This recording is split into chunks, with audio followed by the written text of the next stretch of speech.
intambara z'uburyo bwinshi zigiye zitandukana, ariko muri ibyo byose ntacyo zagutwaye, warahabaye n'uyu munsi ukomeje kuhaba.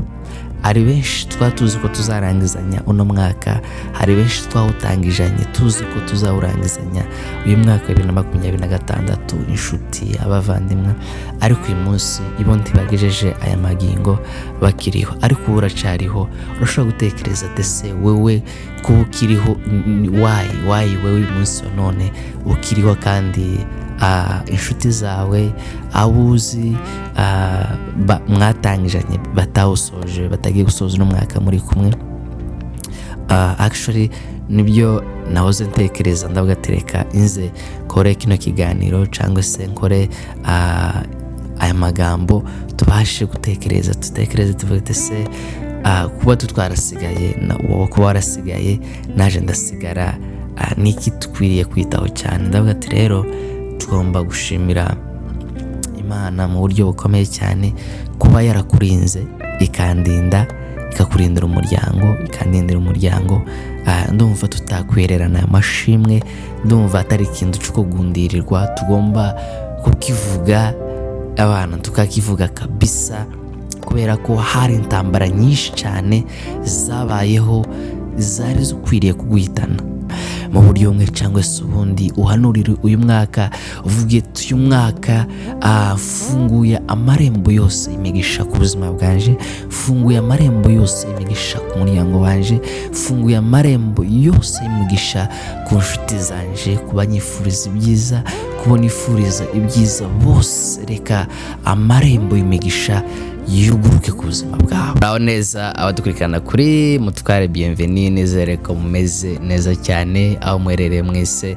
Mbanje kubifuriza happy merry Christmas aho mwerereye mwese kabisa. Nizere ko ino Christmas igiye kubabera Christmas y'umugisha, Christmas idasanzwe mu buzima bwanyu n'imiryango yanyu. Mwese abakunda kurikirana ibiganiro byacu, abakunda familia yanje, nizere ko abantu meze neza cyane. Ndashimira cyane Imana impaye kano kanya kugira ngo inzano kuri channel yacu mbashe kwifuriza Christmas abakunzi bacu, akunda ibiganiro byacu, abadukurikirana umunsi kundi. Ni ibintu bidushimisha cyane, ibintu twishimira rwose, kandi kubagira kujana nawe wowe ko subscribe kuri Mutware Bienvenue, kujana nawe ni amahirwe akomeye cyane mu buzima bwacu. Ure no gukurikirana ikiganiro cyacu kakirangiza bivuze ikintu gikomeye cyane, kandi ntabwo twifata nk'ibisanzwe, ahubwo turabizirikana cyane rwose pe. Rero impamvu njana nyine muri kano kanya naringize inzenganirize umuntu umwe uri kunkurikirana kano kanya, sinza uherereye, ariko ndumva nshaka kuganira nawe, ndumva nshaka kugira ngo twiganirire, twibutsanye iby'uyu mwaka wose wa 2025, ibyo twahuriyemo, ibyo twabonye ibintu biteye ubwoba, ibintu bikomeye cyane. Habayemo intambara z'uburyo bwinshi zigiye zitandukana, ariko muri ibyo byose ntacyo zagutwaye, warahabaye n'uyu munsi ukomeje kuhaba. Hari benshi tuzi ko tuzarangizanya uno mwaka, hari benshi twawutangijanye tuzi ko tuzawurangizanya uyu mwaka wa 2026, inshuti, abavandimwe, ariko uyu munsi ibo ntibagejeje aya magingo bakiriho, ariko ubu uracariho. Urashobora gutekereza ese wewe kuba ukiriho wayi wewe uyu munsi wa none ukiriho, kandi inshuti zawe abuzi mwatangijanye batawusoje, batagiye gusoza uno mwaka muri kumwe. Actually nibyo nahoze ntekereza, ndagatereka inze kore kino kiganiro cyangwa se nkore aya magambo tubashe gutekereza, tuvuge se kuba tutwarasigaye wowe kuba warasigaye naje ndasigara, niki tukwiriye kwitaho cyane. ndavuga ati rero tugomba gushimira Imana mu buryo bukomeye cyane kuba yarakurinze ikandinda, ikakurindira umuryango, ikandindira umuryango. ndumva tutakwererana aya mashimwe, ndumva atari ikintu cyo kugundirirwa, tugomba kukivuga abana tukakivuga kabisa, kubera ko hari intambara nyinshi cyane zabayeho zari zikwiriye kuguhitana. Hari intambara nyinshi zaguciye mu maso, wabonesheje amaso yawe, ahari zari kukujana nawe, ariko uyu munsi wa none urahari. Rero ndumva ari ikintu gikomeye cyane, ni ikintu tugomba gushimira Imana, twabati Imana warakoze kundinda na kiriya. Ari umuririmbyi waririmbye ngo muzaguhereza umugisha n'urubyaro rwawe rwose. Guys, hari impamvu itumye wowe uyu munsi wa none ugihari, kandi iyo mpamvu utarayikora cyangwa se umurimo y'Imana yagutumye ku isi utarawukora ngo urangize, ntabwo bishoboka ko ushobora kuba wava muri ino si cyangwa se kuba wapfa kugenda gutyo gusa. Rero icyo nicyo tugomba gutekereza, tukavuga ati uyu mwaka wa 2025 ibyo twaboneyemo byose n'ibyo twahuriyemo nabyo byose, ibyari bikwiriye kutujanira ubuzima, ibyari bikwiriye kutujanira abavandimwe, ariko bakaba bariho uyu munsi wa none, yaba ari impamvu ikomeye nawe yatuma ubitekerezaho ukavuga ati reka icyubahiro kibice Imana, reka icyubahiro kibice Imana. Yandindiye umuryango, yandindiye abavandimwe, yandindiye inshuti, yakurindiye akazi.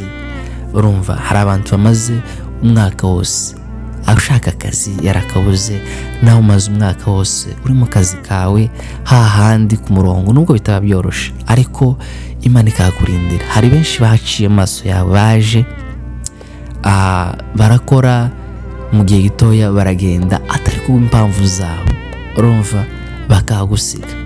Abandi bakaza atari ko batari bashaka gukora, bikaba ngombwa ko badakomezanya gukora aho ngaho, ariko wowe ugakomeza kuhakora. Rero ibyo bintu nibyo bintu ugomba gukurura muri kuno kwezi kwa 12 turimo, ukabikwega, ukabyegereza umutima cyane, ukabitekerezaho. Ni ikintu gikomeye, ni ikintu tutapfa gufata gusa ko twiboneye, ahubwo ni ikintu gishobora gutuma tubitekerezaho tukavuga ati Imana,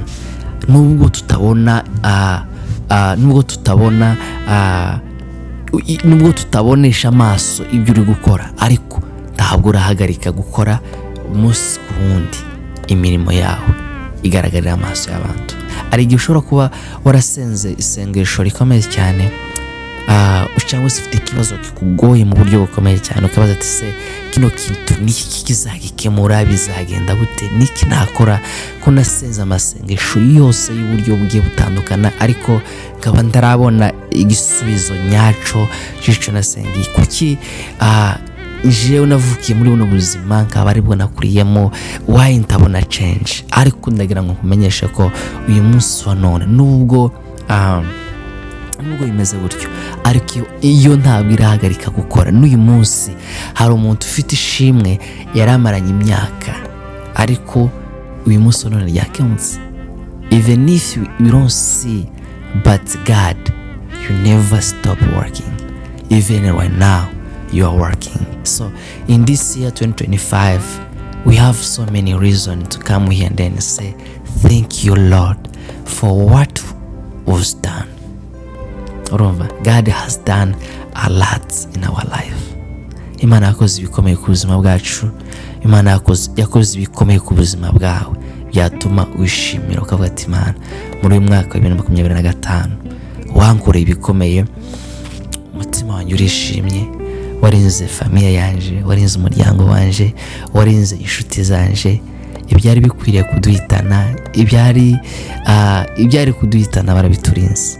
Imana yakinze amarembo yarakomeye ku buzima bwawe, ifungura ayandi y'ingenzi mu buryo bukomeye cyane ku buzima bwawe. Rero ndumva izo ngizo ari impamvu zikomeye cyane zatuma twishimira, twiyambaza.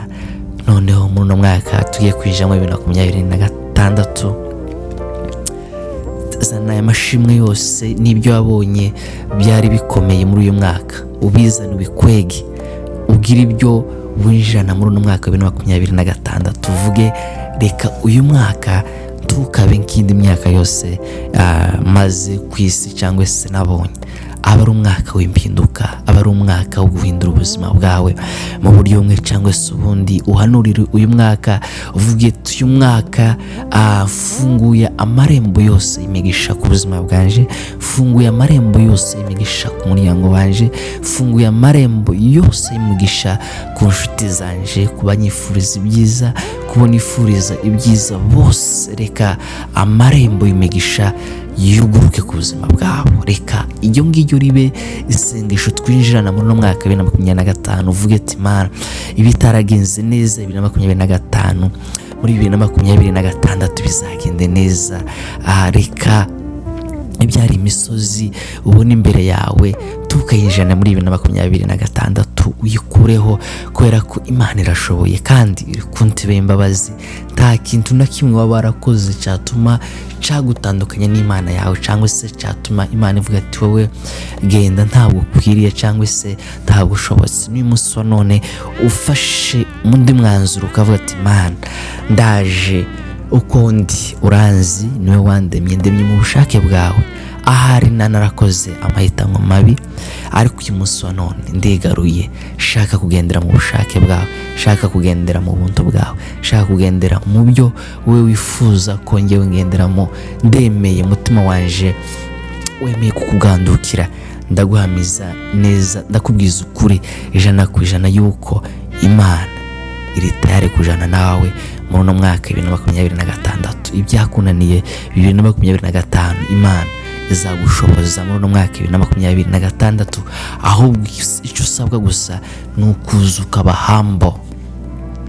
Urumva, ube hambo imbere y'Imana, uvuge ati Imana, ndemeye nshaka kuyoborwa nawe, ntabwo nshaka kwigenga, ahubwo niyeguriye wowe mugenga w'ibihe, aba ari wowe ugenga ubuzima bwanje, aba ari wowe ungayidinga every step of my life. Ndakwihaye wese, ntaba ari nje wiyobora, ahubwo unyoborwe nawe. Numara urebe ko Imana igukorera ibitangaza nawe utatekerezaga yuko bishobora kukubaho. Erega bira byose ubona bibereye abandi bona ukabona bameze neza, babayeho neza, nawe byakubera. Wowe se hari icyo wacumuye ku Mana? Iriya Mana yabagiriye neza n'uyu munsi iracakora, kandi nawe yagukorera. Ahubwo isuzume, uvuge ati Mana, saba, uvuge ati Mana, naje biriya byiza, buriya buntu, ari amahoro, buriya bugwa neza, buriya rukundo, naje nirwo nisabira, nirwo nshaka mu buzima bwanje. Imana iri tayari kuba yaguhereza ibyo byose wifuza. N'abariya ibihereza, n'abariya ibikorera, nabo ni abantu nkatwe, ahubwo icyo dutandukanyiriyeho nuko ni relationship iri hagati yacu n'Uhoraho. Reba relationship yawe y'uyu mwaka 2025 uko yari imeze, uyivugurure, uvuge ati Mana, shaka izindi mbaraga zidasanzwe, kuko ngiye kwinjira mu ndi mwaka musha. Shaka izindi mbaraga nshasha, kuko ngiye kwinjira mu mwaka musha. Shaka urukundo rushasha, kubera ko nshaka kwinjira mu mwaka musha. Shaka indi migisha misha ku buzima bwanje. Imana izabikora, Imana izabana natwe, Imana izadukoresha ibikomeye cyane mu mwaka 2026. Uzaba ari umwaka imigisha, umwaka udasanzwe, umwaka imiryango y'imigisha yacu igiye kufunguka mu buryo bukomeye cyane. Ahubwo iyambaza Imana, uyibwire ati Imana, I'm ready to hear your voice. I'm ready to listen to you. I'm ready to be guided with you, Lord. Imana izagufasha, Imana izakugirira neza, Imana izakwambika izindi mbaraga zidasanzwe mu buryo nawe utabitekerezagamo. Ahubwo uyu mwaka rero fata umwanya wawe, ukomeze uhanurire uno mwaka, hanurira umuryango wawe, hanurira inshuti zawe, hanurira famiye yawe, hanurira umuntu wese ukomokaho, ihanurira wowe ubwawe, uvuge ati Mana, I'm not going to remain the same. I need a change. uvuge ati Imana ntabwo nshaka kuba usanzwe cyangwa ntabwo nshaka kuba kuko byari bisanzwe, ahubwo nshaka impinduka mu buryo bukomeye cyane. Wiyegereza impinduka mu buzima bwawe kandi urusha umutima wawe kwemera kujana n'impinduka. Uvuge ati naje ntabwo ufite umutima ukomeye cyane mu buryo ntahinduka. Hinduka uve mu bibi uje mu byiza, nurangiza urebe imigisha y'Imana uburyo ki ikururukamo.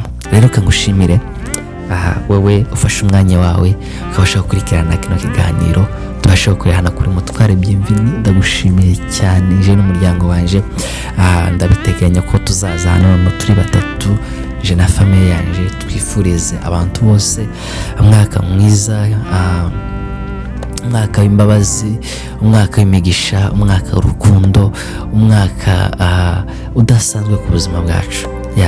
Reka nikumva umuntu wese wakurikiranye ibiganiro rwose, nawe Imana yagirira neza kuko yatugiriye neza, Imana yagirira neza kuko yagiriye abandi bose neza. Nawe urabikwiriye, nawe byakubera. Rero reka ngushimire wafashe umwanya wawe ukabasha kudukurikirana. Imana mu ijuru iguhereza umugisha kandi ibyawe ibirimo kandi izabihoramo. Thank you so much.